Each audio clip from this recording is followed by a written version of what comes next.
Hi guys, today I'll be taking a look at Akko's first deep clack switches, the Akko Stellar Rose. Let's get started. But firstly, a disclaimer, these switches were sent to me by Akko, I wasn't paid to make this review, and I will remain as impartial as I can as per usual. Anyway, enjoy the review. Now, if you're wondering what deep clack stands for, well, me too. I'm not really sure what Akko means by that, because as far as I'm concerned, deep sounding switches are thocky, not clacky.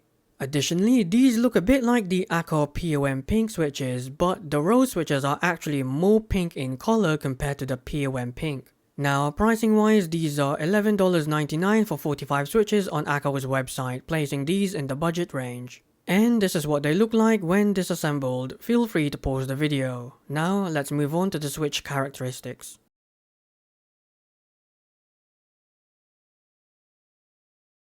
On-center key presses are extremely smooth. I'd go as far as to say that these are the smoothest I've tested yet. Off-center key presses are also extremely smooth with barely any scratchiness. There was a touch of binding at very slow key presses from a couple of switches, but they're so slight that I'm not even gonna count them.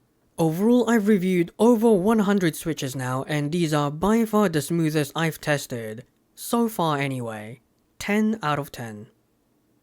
Now, according to Akko, these switches have an actuation force of 37 grams at 2mm and a bottom out distance of 3.8mm. Now, in terms of the actual key feel, they have almost the same feel as the Akko Dracula, which I reviewed recently.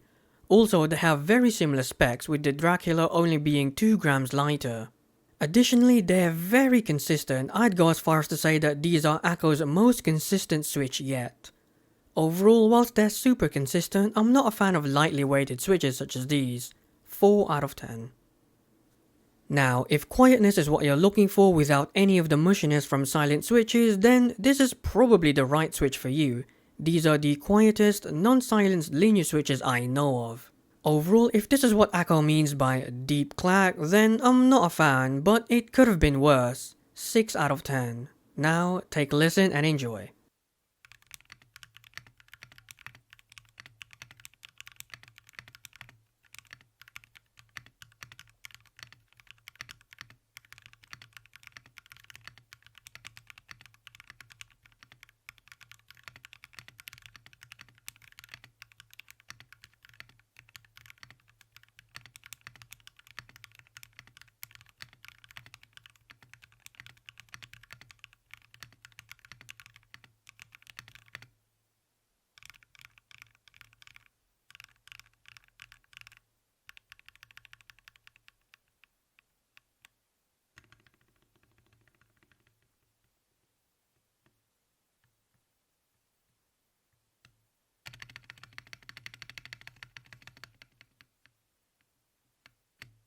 Now, if you've been a long time viewer, you'll know that I'm not a fan of lightly weighted switches such as these. I've made way too many typos with them. However, I want to give these the praise they deserve. These are the smoothest and most consistent switches I've reviewed so far.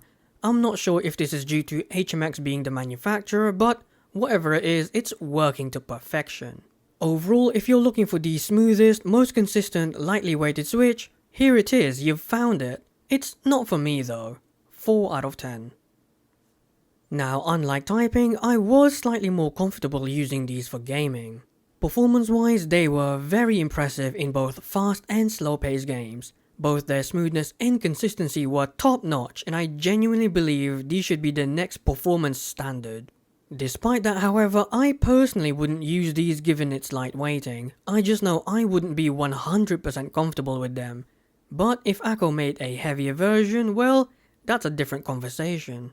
Overall, these are for those looking for a smooth and consistent switch for gaming, which I think is where these really shine. I just wish they were heavier. 5 out of 10. In conclusion, if you're looking for a sign to upgrade your Cherry MX Red or whatever scratchy linear switch you're still using, then this is the sign to do so. These are mighty impressive. The final score for this switch is 29 out of 50 or 58%, which is just below average overall, but not too bad considering these are outside my preferences. And that's the end of the review. Next time I'll be looking at more Akko switches, so hopefully you guys aren't tired of them yet. Anyway, until then, take care and goodbye.